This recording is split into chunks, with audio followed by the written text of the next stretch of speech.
This is why I'm not television anymore, because this is how you get your breaking news now. There's a bunch of reports out by the NFL reporters that the Bills are going to sign Matt Flynn as backup quarterback today.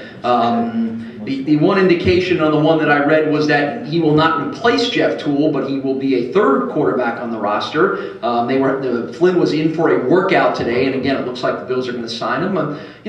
He's never done very much other than one game that he played great when he replaced Aaron Rodgers in Green Bay. But he's an experienced guy who's been around the league, and again, maybe if Matt Flynn were there to come into that game in Cleveland and not Jeff Toole, maybe the Bills win that game because of the experience. Not necessarily because he's a better quarterback, but been around the league a little bit more. So I don't think it's a bad decision to bring a veteran backup in. I don't know that they're bringing Matt Flynn in to replace Thad Lewis at the moment, not certainly based on the way that Lewis played last week, and I don't think in any way he's any threat to E.J. Manuel, because as soon as Manuel's healthy, he gets his job back. But again, you're fortifying the position, and that's not a bad thing. So look for that to happen by the end of the day, that the Bills would add Matt Flynn to the quarterback roster. So we'll see how that all shakes out. Well, our next guest is Jim Hutter, and I want to tell you a little bit about Jim for those of you who may not know. He is employed by the NFL presently as the play clock operator at Ralph Wilson Stadium. He's the guy that runs the 25-second clock between the plays.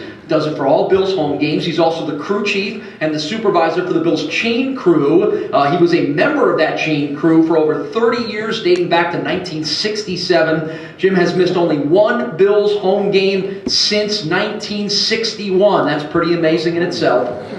Jim's background includes being a former world-class bicycle racer. He was on the 1970 World Championship team, 1971 Pan American team, and the 1972 Olympic team. Jim is also a former NBA referee and currently works for the NBA as the official observer at all the Toronto Raptors home games. So Jim has seen an awful lot and been involved in an awful lot of sports here in Western New York and around the country. So let's everyone welcome to the Monday Quarterback Club, Jim Hutter.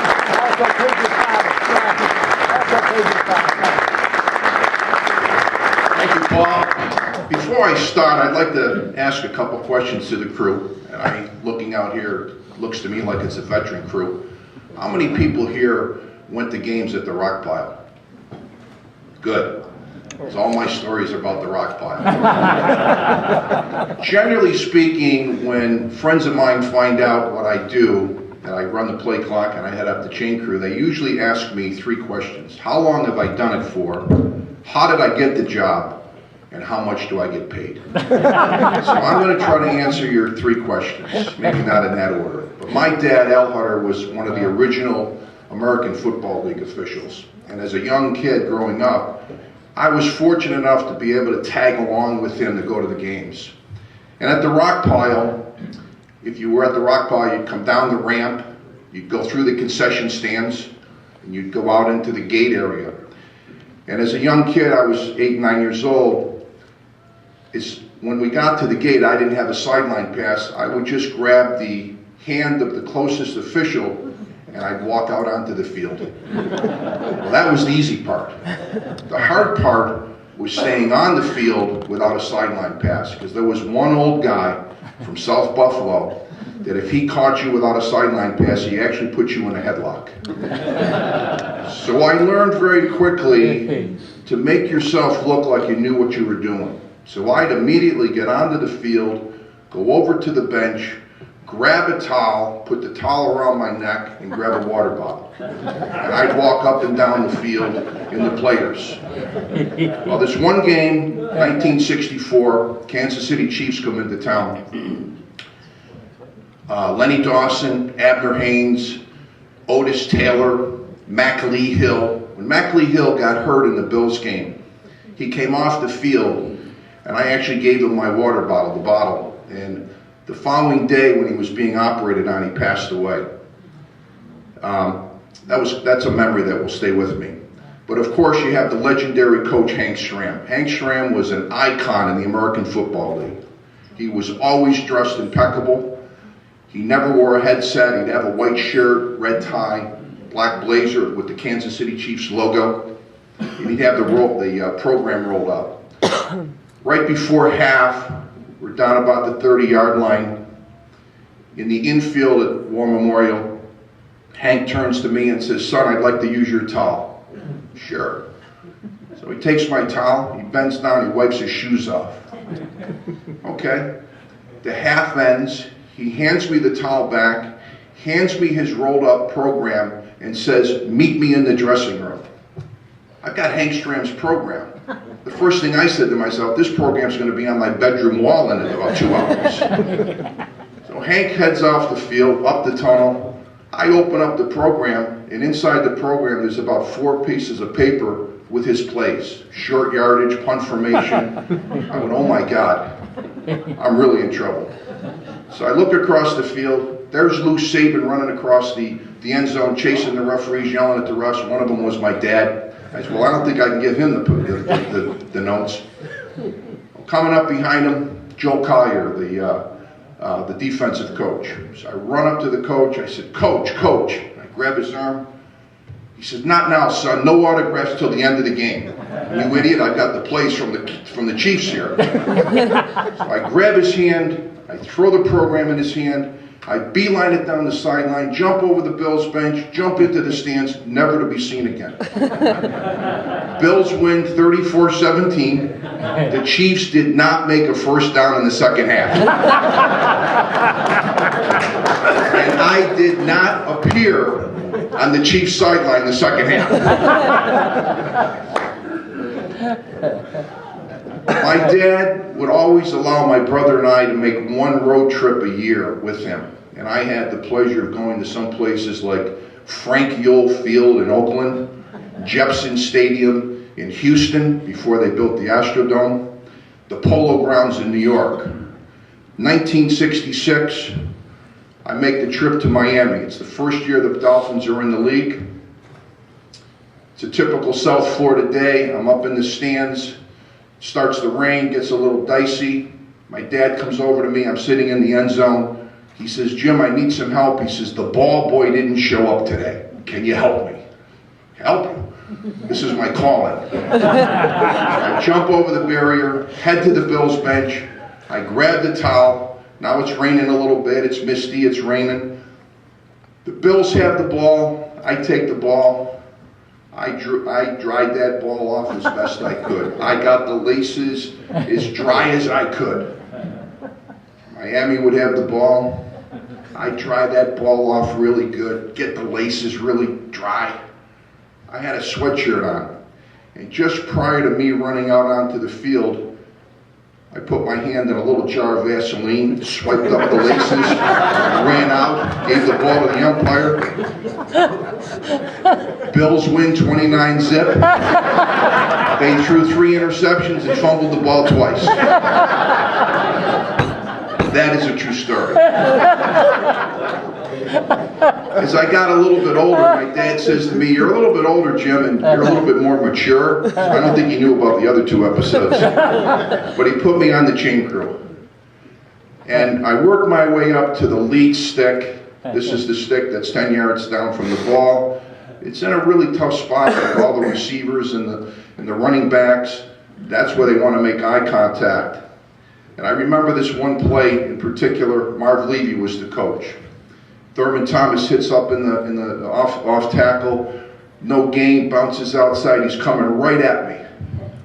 We make eye contact. He gets tackled right about even with where my pole is. Marv Levy's standing next to me, and the head linesman spots the ball, and lo and behold, Marv is all over the head linesman. He is. I heard swear words that I didn't even think existed with Marv.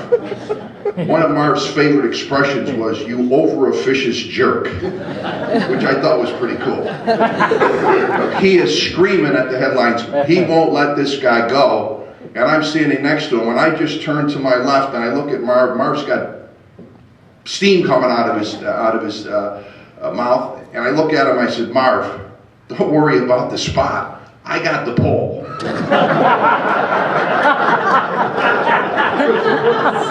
Now they're trying to unpile the pile, and it gets a little dicey. There's a skirmish, and in my wisdom, I just took the pole and I just moved it a little bit to the right. Well, I can tell you can't do that now.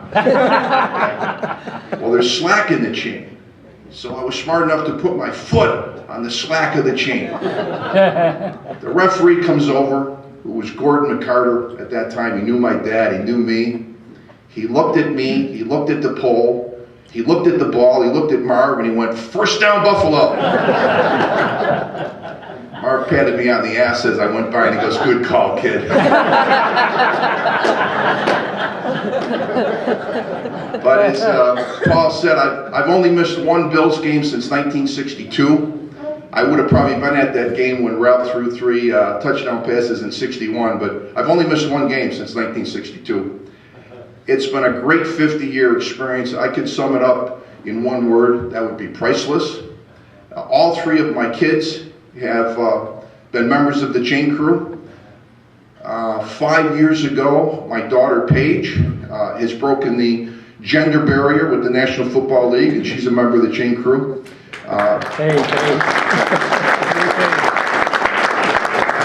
Paige is on the IR list. She's having her 3rd child. But I hope 25 years from now she might be invited back and talk about her stories. Thank you.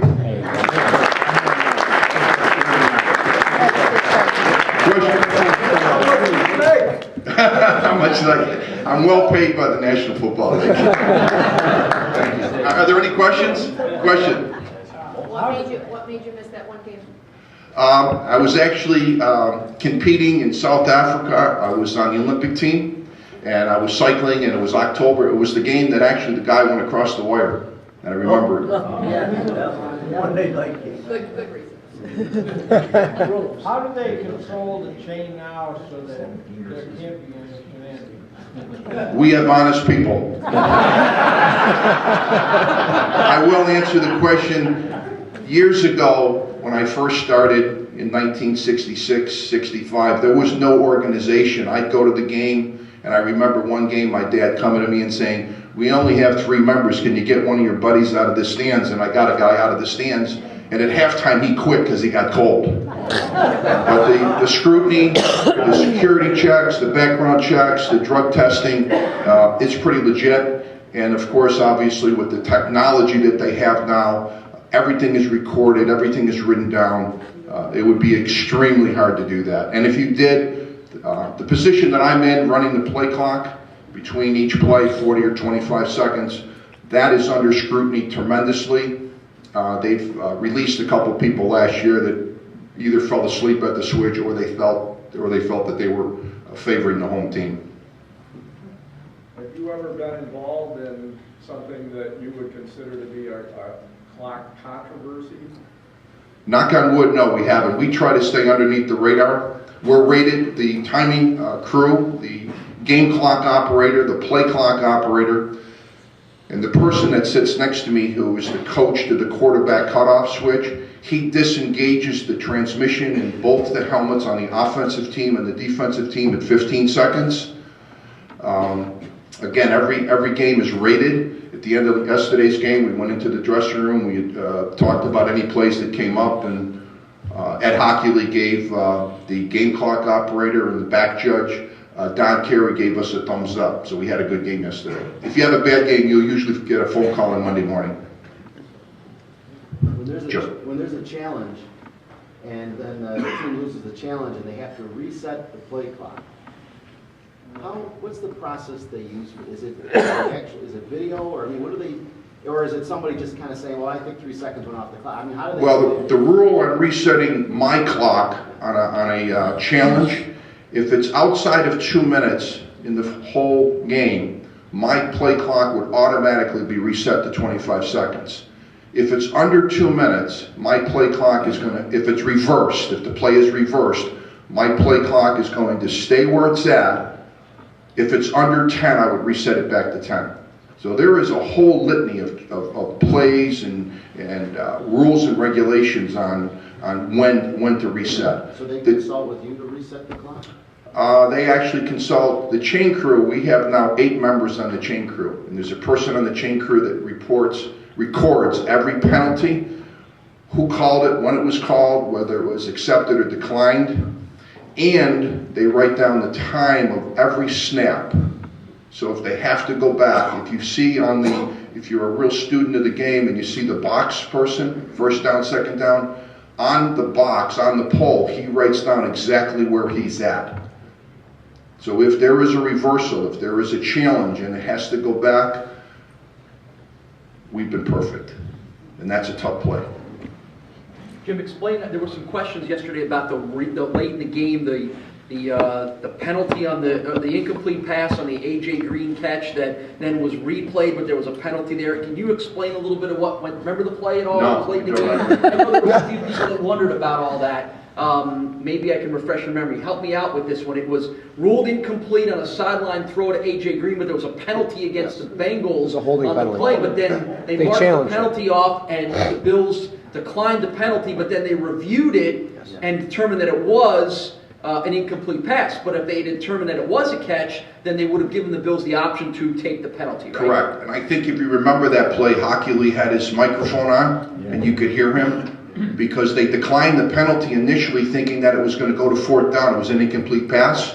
Is that the play? Yes. And then when they determined that it was a catch, obviously the Bills would then have an option to take the penalty. But it was ruled an incomplete pass. It's a little unusual that there was a Yeah, penalty absolutely. and then a replay Yeah. challenge. So- Danny? Your crew, press box crew, has been selected to do playoff games, is that correct? Every year at the end of the season, because of the perception that we live in Buffalo, even though we're hired by the National Football League, we have security with the National Football League, we've been cleared by the National Football League, they select the timing crews to go to different cities for playoff games. And it just basically deals with perception. So if the Bills would have a playoff game, hopefully they would, we actually would not work that game. They would bring in a crew from Pittsburgh, New York.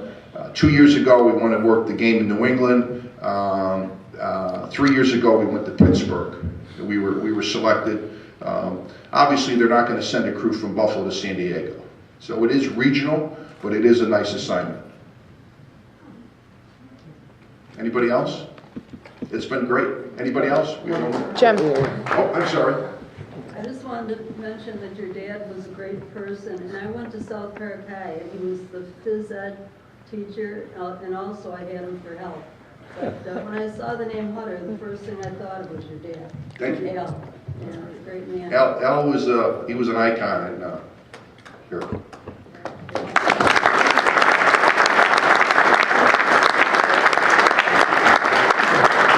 I do want to acknowledge one of Jim's guests that here today, and the reason we acknowledge it, other than him being a great guy, but there's a little Bills connection. I want to acknowledge Ron Foxcroft. Ron, stand up. left. Oh, Ron left already. I was kind of looking for him. Where did he go? Oh, there he is. Ron's waving in the back. Ron is part owner of the Hamilton Tiger Cats. The reason he's getting out of here is because the Tiger Cats have a game tonight against the Toronto Argonauts, their biggest rival of the year. And Ron, shout out who one of your key players tonight is going to be for the team that people would know. Luke Tasker. There you go.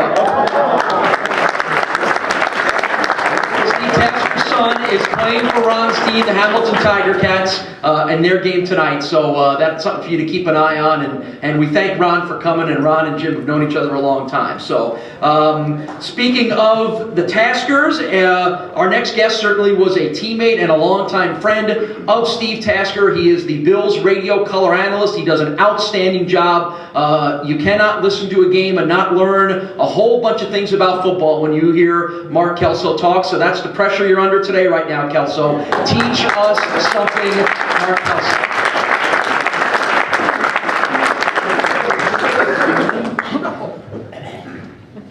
You didn't tell me it was like a Hall of Fame panel here with Milt and Jim and goodness gracious. I can listen to those stories.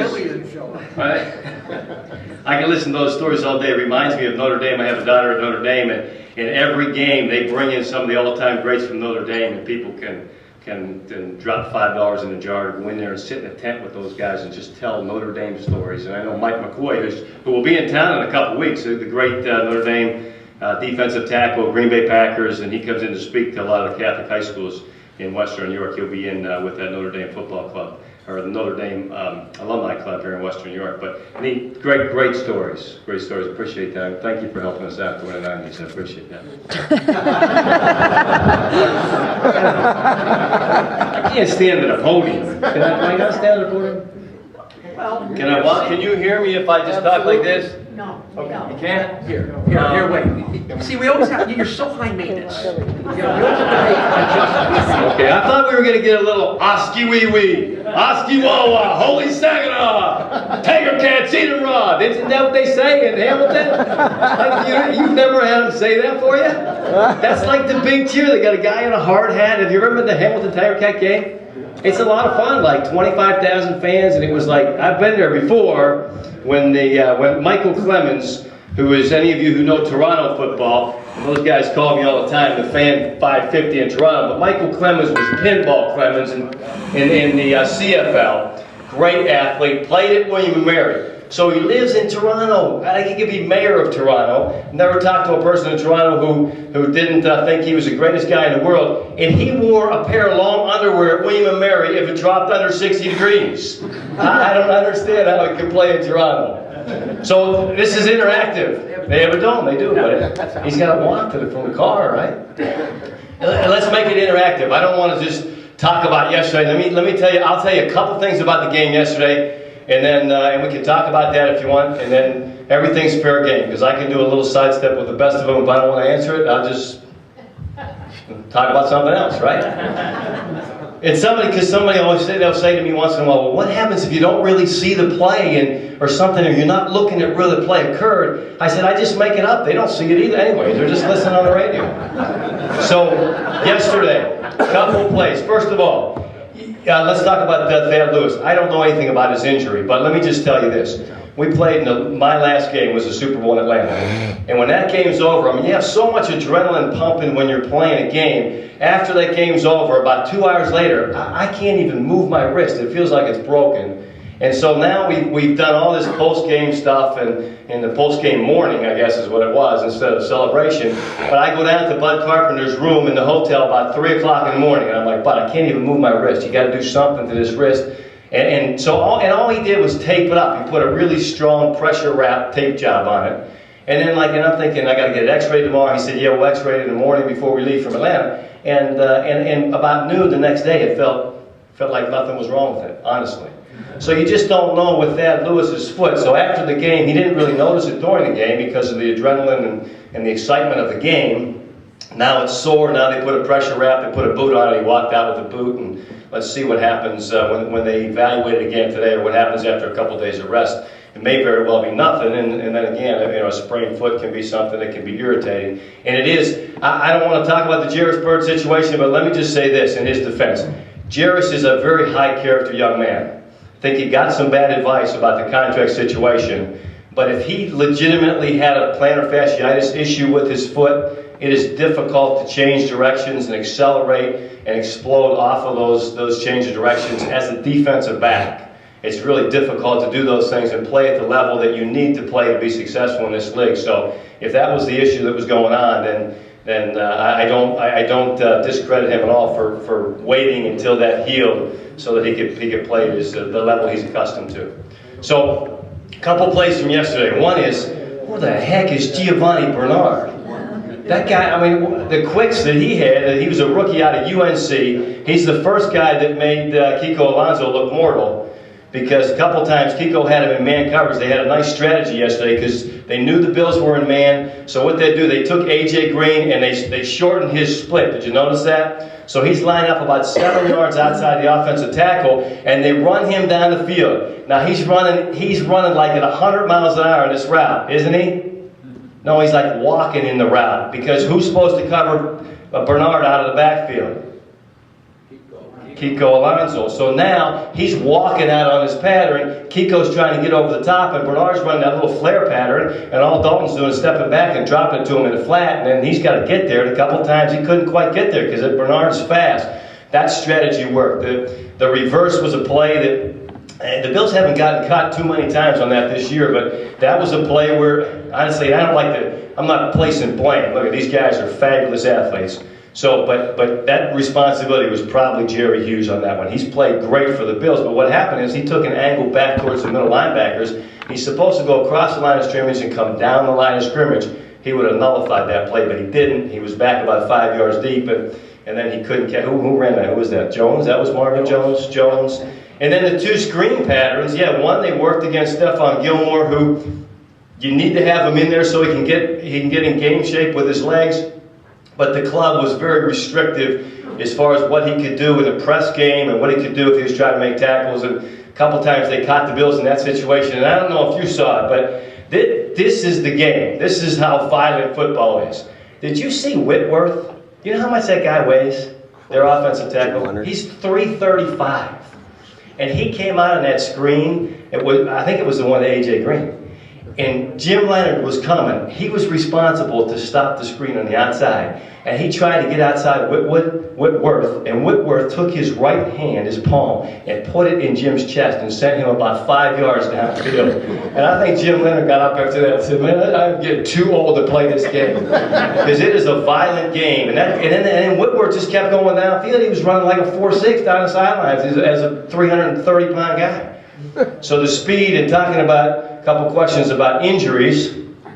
I'm not an injury guy, I'm not a medical professional or an engineer, but I do know a lot about concussions and have dealt with a lot of that and have an extreme interest in that from a technology standpoint and an equipment standpoint as well. I would check, I would call an athletic trainer and check where the athletic training journals, because that's probably where you'd find that information as far as the number of injuries. And I agree with you, because a couple of years ago it seems like Bills had about 15 guys with ACL tears.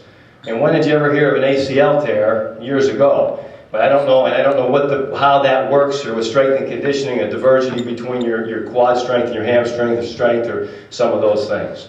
So maybe that's a place where you can check. So let's make it interactive. The last thing I want to say is, how many of you have been to, like Mr. White was here, how many of you have been to the North Campus of UB, like behind the North Campus where the lake is? Have you been up there? Almost all of you? Because I'm going to tell you what, I was there this summer as a friend of mine came from Maryland to participate in a hockey camp. We went to college together, and her 10-year-old son was participating in a hockey camp. I was blown away by what's back there, because when you see it from the road, it doesn't have the appeal that North Campus has.